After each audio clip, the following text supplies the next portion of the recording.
চুপ।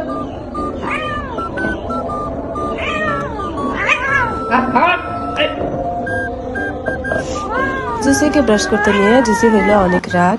লিয়ানা আবার আরামসে পুরা শরীর ব্রাশ করে নিয়ে গড়াগড়ি দিয়ে খুশি মনে চলে গেল।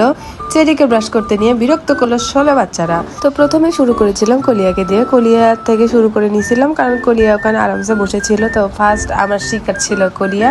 আর আসলে কলিয়া এই জিনিসটা বিরক্ত হয় না, এনজয় করে। আর আমি প্রায়ই আমার ক্যাটদের এরকম গ্রুমিং করে দিই, ওদের যে এক্সট্রা লোমগুলো প্রায়ই আমি আসলে ক্লিন করে থাকি, কারণ এই জিনিসগুলো ওদেরকে ক্লিন না করে দিলে লোম পুরো বাসায় এখানে ওখানে ছড়ায় থাকে।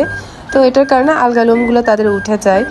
আমি হচ্ছে যে লোমগুলো ব্রাশে বাঁচতেছে আমি সরাসরি একদম ঝুড়িতে রাখতেছি। আর কলিয়ার পরে নেক্সট হচ্ছে লিয়ানার ফারগুলো কেমন জানি অনেক পাতলা পাতলা আর অনেক ঘন, মানে ওকে ঠিক মতো ব্রাশ না করে দিলে ওর লোম হয়ে যায় জটা, ভিতরে একদম লোম জটা হয়ে যায়। আর লোম জটা হয়ে গেলে যেখান থেকে অনেক বেশি ফ্লি হয়ে ফাঙ্গাল ইনফেকশন হওয়ার চান্সেস থাকে। তো আমি লিয়ানাকে একদম ফালায় রেখে এদিক ওদিক সেদিক করে, মানে ওর লোমগুলো খুবই পাতলা আর একদম ঘন টাইপের, তো আমি ওরে ফালায়া এদিক ওদিক সেদিক করে একদম পুরো গা ব্রাশ করে দিচ্ছে। আর দেখেন কিরকম ভদ্র হয়ে ও ব্রাশ করে নিচ্ছে, একদম বিরক্ত নয়, কোনো ঝামেলা ঝঞ্ঝাট মানে রাগ ওর কোনো কাহিনীই নাই, ও আরামসে ব্রাশ করে নিচ্ছে। আর আমি এদিক ওদিক সেদিক উল্টায় পাল্টায় ফালায় একদম সবকিছু ক্লিন করে লেজ থেকে শুরু করে পুরো শরীর আমি ব্রাশ করে ওকে বলতেছিলাম চলে যাও, তাও যাচ্ছে না, মনে মজা বেশি পাইছে। লিয়ানার পরে চলে এসেছে চেরি আসলে একটু বিরক্ত হচ্ছিল কারণ ও আসলে ছোলে বাচ্চা ছাড়া থাকতে চায় না। তো আমি একটা ছোলে বাচ্চা ধরে নিয়ে এসে ওর কাছে দিয়েছি, কারণ ছোলে বাচ্চারা খুব একদম দুষ্টুমি করতেছিল, মানে ওরা আসলে বুঝতেছে না কি করবে না করবে। ওদের আমি আরো ছোলে বাচ্চাদের আমি নিয়মিত ব্রাশ করাই, মানে ওরা তো আসলে নিজেরা ক্লিন করতে পারে না, একদম লোম জাতা করে ফেলে। আমি ওদেরকে পার্সোনালি নিয়মিত 2 বেলা করে ব্রাশ করাই। আর ওরা জুসির বাবু হলেও জুসির থেকে বেশি চেরির কাছে থাকে, আর চেরি ওদের বেশি টেক কেয়ার করে, যার কারণে ওরা হচ্ছে যে চেরির কাছে থাকতে বেশি পছন্দ করে। আর চেরির এত পরিমাণে হেয়ার ফল হচ্ছিল, মানে সব লোম উঠে যাচ্ছিল ব্রাশ। চেরিকে কিছু ভিটামিন অ্যাপ্লাই করতে হবে, তাছাড়া ওর একদম লোমই থাকবে না। লিস্ট একদম শুরু হয়ে গেছে,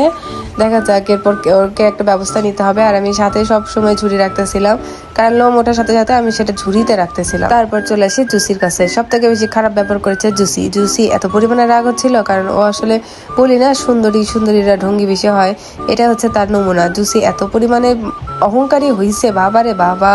জুসির গায়ে হাত দেওয়া মানে একটা বিরাট পাপ করে ফেলা। তো আমি ওরে সুন্দর করে ব্রাশ করে দিচ্ছিলাম, ওরে তো ডাকে আনলেও তো ও কখনোই আসবে না। ও চেয়ারের উপর বসেছিল, আমি ওখানে গেলাম যে ভাই তুই ওখানে থাক, কিন্তু তারপরে যে পরিমাণে রাগ দেখাচ্ছিল, বাবারে বাবা। রাগ দেখানোর জন্য মাল খেয়ে ডুম্বুস জুসি। তারপরে আসলাম চকোবিনের কাছে, চকোবিনকে ব্রাশ করে দিচ্ছিলাম। চকোবিন তো এমনিতে ও আসলে কাছে ডাকলে চুলকা দিলে একটু হাত বুলাই দিলে খুব পছন্দ করে, তো সে ব্রাশটাও খুব পছন্দ করতেছিল, মানে ও আসলে এক্সাইটমেন্টে এদিক ওদিক দৌড় দিচ্ছিল। আমি ওরে ডাকতেছিলাম এখানে বসো ওখানে বসো, ও আবার ইশারা খুব বোঝে, মানে ওকে একটা হাত দিয়ে কিছু দেখা দিলে ও জিনিসটা খুব সুন্দর করে বুঝে। তো চকোবিনকে বেশি ঘোষা মাজা করি না, কারণ ও অলরেডি প্রেগনেন্ট, ওর পেটে বাবু আছে। তো আমি হালকার উপর ফুলকা করে ওরে ব্রাশ করে দিয়েছিলাম যাতে ওর উপর বেশি প্রেশারাইজ না হয়। আর আমি সবার ব্রাশ করার পাশাপাশি খেয়াল করতেছিলাম যে কারো ফ্লি আছে কিনা। তো অল্প পরিমাণে ফ্লি থাকলে সেটা আমি মেরে দিচ্ছিলাম, বাট খুব একটা ফ্লি নাই আমার বিড়ালদের গায়ে। তারপরও ঈদের আগে সবাইকে স্পট অন দিয়ে একবার করে গোসল করাই দিব। তো এখানে আমি আসলে চকোবিনের বাবুর মুভমেন্ট খেয়াল করতেছিলাম। তো এই হলো আজকের ভিডিও, সবাই ভালো থাকবেন, টাটা, আল্লাহ হাফেজ।